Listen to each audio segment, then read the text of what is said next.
Dewan Hakim yang terhormat, Dewan Hakim yang terhormat, Dewan Hakim yang terhormat, perkenankan saya meralat ucapan jaksa. Nama saya Sumara.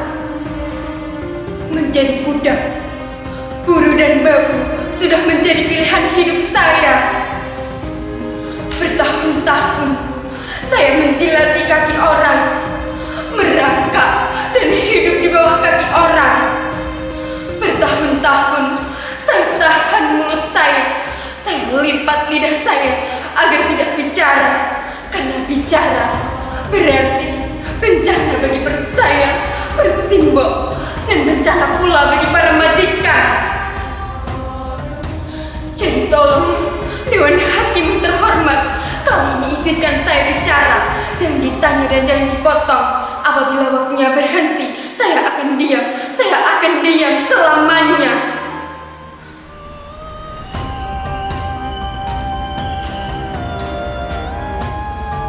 Sejak kecil, saya tak pernah berani mendongakkan wajah, apalagi di Karangsari, desa tempat saya dilahirkan. Pak Kasiri, guru madrasah saya, pernah menerangkan, pembunuhan para jenderal itu dilakukan oleh sekelompok orang yang sangat keji, yang tergabung dalam organisasi PKI. PKI itu benar-benar biadab. Untuk itu dihapus dan dilarang berkembang lagi. Seluruh anti PKI di Hong Kong. Bapaknya si Sumara itu kan PKI. Iya toh, iya. Dulu itu bapaknya Sumara diciduk sama tentara. Makanya jangan deket-deket sama Sumara. Bisa-bisa kena cedok, kena tangkap. Kata siapa bapak saya PKI? Kata siapa Suliman PKI? Bapak saya bukan PKI. Bapak saya bukan PKI.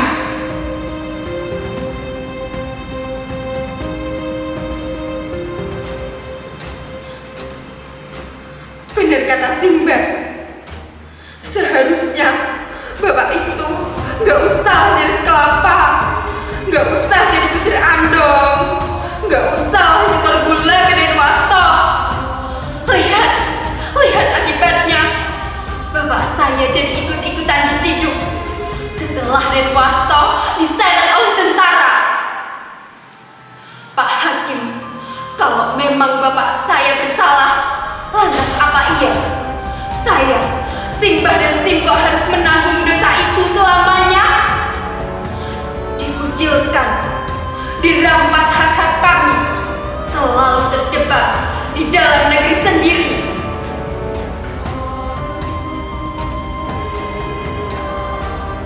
Suatu hari, saya bekerja bersama juragan beras. Dia bernama Bu Jurwati. Dari bekerja di juragan beras itu, saya berkenalan dengan seorang lelaki yang kemudian saya jatuh cinta padanya. Namanya Mas Edi. Dia seorang tentara. Cinta saya semakin bersemi manakala saya mengetahui Mas Edi juga menaruh hati pada saya.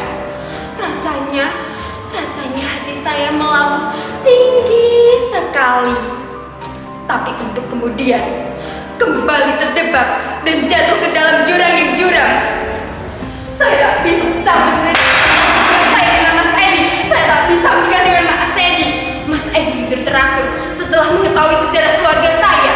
Sebagai seorang tentara, haram jadah hukumnya jika memiliki istri seperti saya. Rasanya saya ingin lari di mana bayangan bapak tidak dapat mengintip hidup saya.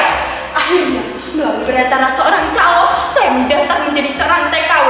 Segala persyaratan saya penuhi, mulai dari biaya kelurahan, Depnaker, tanggal imigrasi, biro tenaga kerja, dan segala tata bengek lainnya. Yang ternyata begitu panjang sekali. Jadilah saya, Sumarah binti Suliman, seorang TKW dengan predikat NEM tertinggi, jadi budak di negeri orang. Kosinus tangga diferensial jadi mesin cici, asimetris dari jadi titik baju, dikotil monokotil jadi irama tempe, Tarayodato jadi omelan para majikan.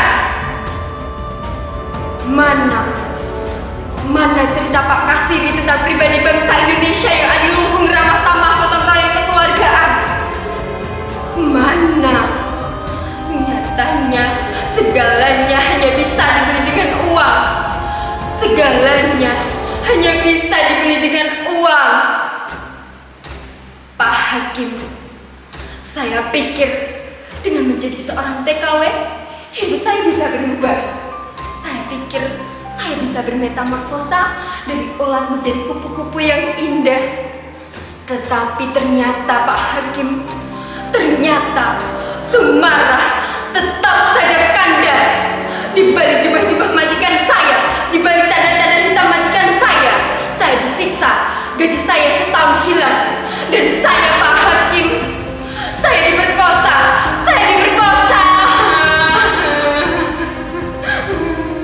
Tetapi Pak Hakim, saya harus berani mendongakkan kepala, ludahi muka orang yang merendahkan saya, mengambil pisau.